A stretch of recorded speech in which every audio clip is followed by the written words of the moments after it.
Welcome back to Dragon Ball Dissection. We have come a long way in the Boo arc and have seen our fair share of ups and downs. In fact, last time we reached what I consider the highest point. Mr. Satan inadvertently befriends Boo and almost saves the day. Then things take a turn for the worse. For the characters, I mean, but you never know. Boo is so angry that he emits steam. This steam, however, coalesces into a new Boo. This one is as skinny as Boo is fat, with sunken cheeks and a grim demeanor. He finds Ponytail Guy and immediately blows him away. Then he sets his sights on his Boo counterpart. The narration explains that Boo became so angry that he split into an innocent Boo and a Boo of pure evil. This is a minor gripe on my part, but the use of narration here feels awkward. Again, manga Dragon Ball rarely uses that device at this point in the series, so it stands out when it reappears. I'm not saying Dragon Ball can't have narration. In fact, in the last video I held up an example where I thought it was utilized pretty well. Here though, rather than setting the stage or building to the punchline of a joke, it's clunky exposition, narration for no other purpose than to explain what is happening, what we are seeing. I get it to an extent. Boo is a weird, creepy thing and he has crazy, almost random powers. We've never seen anything like this happen and there's no one like Bobby D around to explain it. But at the same time, the point still comes across reasonably well without it. This traumatic event happens, Boo gets furious, and he creates another Boo who murders the person responsible for the trauma. Then that Boo attacks the prior Boo. The pieces are all there, communicated visually in this visual medium. I know this is intended for children, so you can't expect your audience to necessarily pick up on these things, but even under that assumption, I feel like it would have come across more naturally to have Satan freak out and ask, "What is that?" Then Boo can throw out a quick explanation about how his anger became a person. That's really all you need. It's like in the Freeza arc. Narration suddenly comes out of nowhere just to tell us that Namek has 3 sons. In that case, the animated adaptation realized how out of left field that was and changed it to Dende telling Kuririn directly when the latter asks why it's always daytime. It becomes a natural conversation instead of a jarring footnote. And because it's handled that way, we know that the characters know, as opposed to an omniscient narrator telling just the audience. I'm not even sure if I would have picked up on how awkward this is, except that the narration comes back a couple of pages later to inform us that most of the power went to the evil Boo. Well, I can see the fat Boo getting the crap beaten out of him as you say this, so I think that was already pretty obvious. Fat Boo is on the ropes, but he uses his trump card by attempting to turn his opponent into chocolate. However, this is a reverse Mafuba scenario, and the skinny Boo is Ma Jr., so this does not end well. The fat Boo becomes a piece of chocolate, and the skinny Boo eats him. Then another change occurs. When the steam clears, there's once again a new Boo. No vest, no cape, physique is lean but muscular. And this is our new villain. What is immediately obvious is that for the 3rd story arc in a row, we have a villain who transforms. We just cannot get away from that. Why, oh why, can we not get away from that? Clearly, I would be happier if late-stage Dragon Ball did not become all about transformations, but let's look back and compare. Frieza is the first main villain to feature permanent power-ups in the form of various physical transformations. I have said his is the worst application of that concept. He can transform at will. Nothing is stopping him. He always has the upper hand except that he continually chooses not to. While he holds back to toy with and torture his opponents, he does so many times that it begins to become a ridiculous tennis match instead. Then we have Cell. He cannot transform at will but has to find and absorb 2 specific people to achieve those power-ups. This is better because it creates tension and a clear goal for the heroes.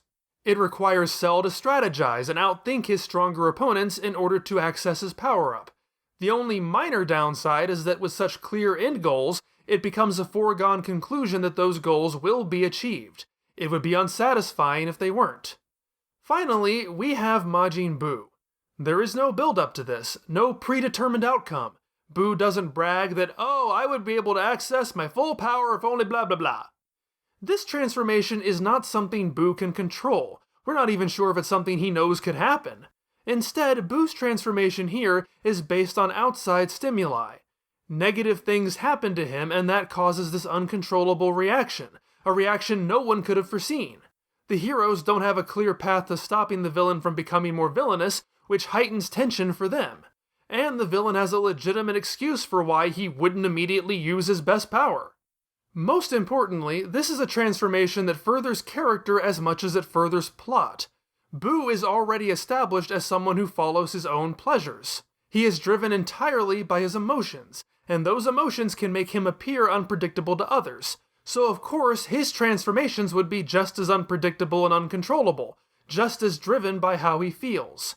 Not only that, but this confrontation between Boos becomes the personification of an internal struggle. It's not just bad guy gets power up, it's bad guy struggles with the duality of his own nature. Mr. Satan has convinced him not to kill anymore. He has discovered the joy he can derive from loving and being loved. But that desire to kill those who hurt him still lingers. It's driven to the surface by trauma, becomes its own person, and ultimately consumes the goodness. That's powerful. That's a story. It marries the expectations of Dragon Ball fights with emotional stakes. So I'm torn. We're doing transformations. Again. But this is the greatest use of a villain transformation the series has ever done. It took practice to get it right. Now that I've gushed over that, though, I have to be cynical for a bit. Cell's transformations were likewise rooted in his character, albeit in a much less interesting way. He wants to be perfect? This makes him perfect. My biggest gripe with Cell is that his entire motivation is centered around his transformations. Once he achieves them, he doesn't have any kind of goal or personality. They don't further his character, they strip him of it.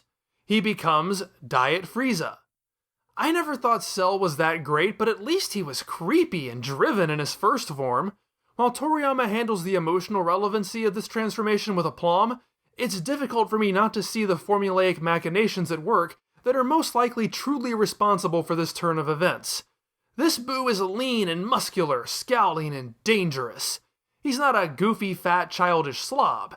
In other words, he's much more reminiscent of what you'd expect a Dragon Ball villain to be. It's time for the serious fighting to begin, and that couldn't have happened with this guy.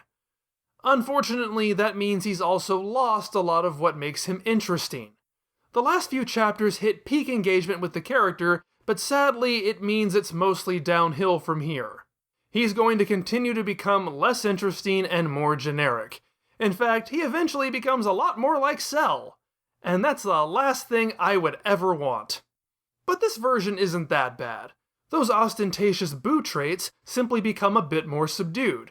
He can still be silly and capricious and dangerously insistent on fulfilling his own desires. He possesses some interesting new traits too. He's far more inscrutable, which makes him scarier. Will he be reasoned with or not? How far can you push him? Even some of his physical mannerisms are creepy, such as the preoccupation with stretching his neck and the detached grins. He's not all there, and that keeps him engaging. Once transformed, Majin Boo goes after the other sniper and, whew, I can't deny he makes a good first impression. That is an excruciating death. And hey, the guy I said follows in Boo's example actually does become connected to Boo, in a way. That's pretty cool. But demonstrating that the events of the previous chapters still matter, Majin Boo cannot bring himself to kill Mr. Satan or the puppy. He tries to, but he stops short. Even though the monster is taken over, the development is still present in some form. Thankfully, we don't get any unnecessary narration explaining that the good in him remembers Mr. Satan and the relationship they had. Since he can't kill his friends, Boo zeroes in on the next biggest source of fun he remembers. To Piccolo's horror, he can now sense their ki. A bit of a random new power, but I can live with it. It does tie a nice bow on how much this new development has endangered everybody. I think Piccolo looks kinda weird in the panel where he realizes that, but what are you gonna do? Boo isn't there to immediately wipe all of them out, he's ready to fight the opponent he was promised. You know, since those other 2 times didn't count. After several chapters focusing on Boo and Satan, this is the section of the story where Piccolo really gets to shine. It drives me crazy when people complain about Piccolo in this arc. Well, you know what, that's not fair. Like whatever you want to. More specifically, it drives me crazy when they say he's been downgraded from the roles he had in the Freeza and Cell arcs. You mean where he gets a power-up, looks cool for a few minutes, and then gets the crap beaten out of him? Yeah, I sure missed that. I think the Boo arc is very smart in explicitly removing Piccolo from the fighting. I mean, what's he going to do? Sadly, Dragon Ball has long been demonstrating that only the strongest guy matters, and we already have a few competing options on that front. Those elements are covered. We need other roles in the story. Far better to establish him as a mentor, as a leader, and let him work with that. Indeed, he carries the story here. You can feel the weight on his shoulders of the lives of all these people, the stress of having to negotiate with this crazed monster, hoping each action will pay off or at least not make matters worse. The problem, right off the bat, is that Piccolo does not think Gotenks is ready.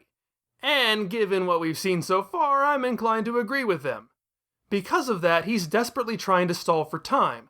As far as he knows, Gotenks is their only chance, and if they blow it by sending him out too early, then they've lost everything. Piccolo tries to redirect Boo's motives by reminding him that he has not killed all the inhabitants of Earth, so why doesn't he do that before fighting Gotenks? Sadly, it works, but not in the way Piccolo intended. Boo walks a very slow lap around the temple grounds, looking towards the Earth the entire time. Once he's finished, he holds up a single arm and shoots a blast into the sky. That blast separates into countless other blasts, which fall down to Earth, killing nearly every person. We later get to see that Mr. Satan and the puppy have been spared, and Tenshinhan and Chaozu have managed to avoid the blasts. I should mention now, they made a cameo earlier when Goku went Super Saiyan 3, but how about that? Even Chaozu was able to avoid a Majin Boo death blast. Get him up here, he can still be useful! I'd say we're still in first impressions territory, and this continues the trend by serving as a very good one. This new, detached personality lends itself to some pretty creepy moments. Him simply walking is scary. The murderous act itself raises the stakes higher than they've ever been before, and the fact that it's not one huge blast, but that he actually takes the time to distinguish locations for every person, that we get to see those blasts impale individual people, pulls it into a realm we can relate to and be properly horrified by.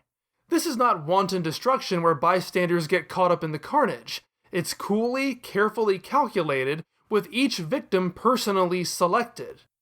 I can't believe I actually have to say this, but Piccolo did the right thing here. And I open it that way because I have seen people argue that it's not fair to criticize Vegeta's murder spree when Piccolo encourages Boo to kill everybody on Earth. He even invokes the possibility of using the Dragon Balls to bring everybody back to life. Piccolo is just as dismissive of people's lives as Vegeta is. But these two scenarios couldn't be any more different. Piccolo doesn't want the population of Earth to die. He is visibly pained to even bring it up and apologizes for doing so. But again, he believes Gotenks is their only hope. This isn't selfishness. If Gotenks loses, everybody else will die anyway, and there won't be any chance of fixing things. But if Gotenks wins, they can at least undo most of the damage. The people Vegeta already killed might not be so lucky. It's a risk, it's a horrifying prospect, but it's potentially better than the alternative. That's an entire universe away from murdering people as part of a self-serving temper tantrum. And even removing the comparison entirely, it's just a good bit of drama, a speculative moral dilemma that really couldn't exist outside of a world with magical wish-granting orbs. In the words of John Finkel, the right play is the right play, regardless of outcome. And in this moment, as crazy as it is to us in the real world, prioritizing the life of Gotenks over the life of every other person on the planet is the right play. It doesn't make it any less painful. In fact, it makes it more painful, since Piccolo makes that choice and it doesn't help them in any way. That's the type of emotional grounding the series needs. Piccolo continues to insist that the fight won't be enjoyable unless Gotenks is ready. He bargains for an hour, even creating a giant hourglass to demonstrate how long that is. But for all the new traits Boo has, he lacks patience and refuses. Piccolo attempts a new strategy, and this one is more successful. He invokes Videl. This is pretty much the only justification the story manages to wriggle out of bringing her along, but it is a nice payoff. He introduces her as Mr. Satan's daughter and says that she wants him to wait for an hour. Tapping into that residual loyalty finally convinces Boo to wait. However, he says, after an hour, he'll kill everybody, including Videl. With that crisis averted, Piccolo directs Cruditting to get the boys into the Room of Spirit and Time. An hour on Earth will be 15 days in there. Yeah, that checks out. It also proves my corollary to what I just quoted. The right play is the right play, regardless of whatever stupid drivel comes out of Goku's mouth. Letting the boys train in the room was what they should have done in the first place. Piccolo wouldn't have had to gamble the lives of everyone on Earth if the boys had been ready. An extra year or more would have certainly come in handy as opposed to cramming in 2 weeks at the last second now that there's a gun to their heads. But at least they're finally using it. There continues to be a palpable tension here I enjoy. Like the 3-hour break in the Saiyan fight, there's a feeling of peace that threatens to shatter at any moment. Time is of the essence, and whether their goals can be accomplished before that time is up is foremost on their minds. I do quite enjoy the scene where Piccolo briefs the boys, at a far distance from Boo, as to the situation. It feels risky even doing this, that if Boo were to look up and see them, he'd feel compelled to fight them right then and there. However, a complication enters into this subterfuge. Chi-Chi saunters up to Boo, accuses him of killing Gohan, and slaps him. Despite the fact that this is pointless and stupid since they really should have figured out that Gohan's not dead, it's hard not to be a little impressed at Chi-Chi staring down this invincible horror and not blinking. That said, it shouldn't be surprising that this does not end well for her. Boo turns her into an egg, and I suppose to show she's not even worth eating, he steps on her. I'd say this act represents a shift. Dragon Ball has killed many innocent bystanders over the years, but in terms of major character deaths, it's almost always been limited to active fighters.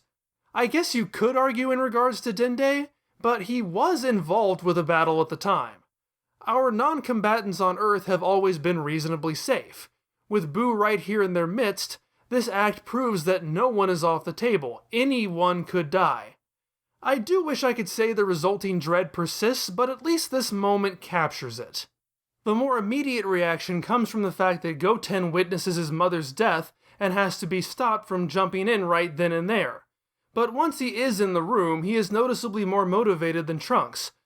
Goten has been a rather odd character in this story. I pointed out towards the beginning that he seems to have been introduced as a Goku clone, an identical replacement for the now absent main character. The return of Goku threatens to render him redundant.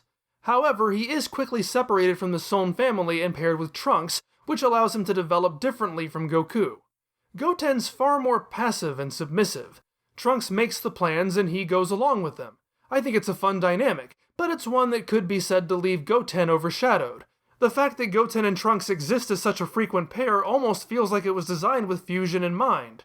And the result of that fusion, Gotenks, feels far more like Trunks turned up to 11 than it does Goten. Because of that, I have heard many refer to Goten as fusion fodder. His only real role in the story is to carry out Trunks' schemes and give Gotenks mostly black hair. This new motivation could serve as the spark Goten needs to develop himself as a character, ground Gotenks as a more reliable hero than he has been prior to now, and set himself apart from Trunks. Sadly, it's also pretty much the last major act Goten takes in this series as an individual. Honestly, it doesn't bother me too much, at least there's something.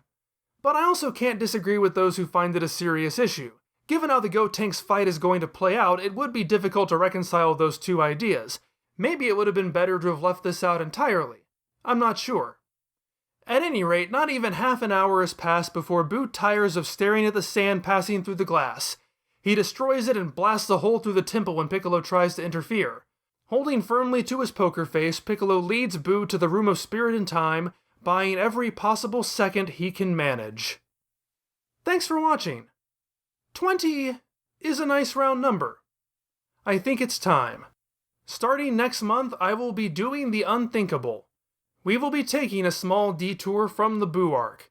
After close to 2 years, DBD TV returns with an anime-exclusive look at the Cell arc. What elements does this version add? Does it shore up any of my problems with the original, or just make it worse? What about the abysmal pacing and overworked animators the Freeza arc had left us with? There is certainly a lot to talk about. Hope to see you next time!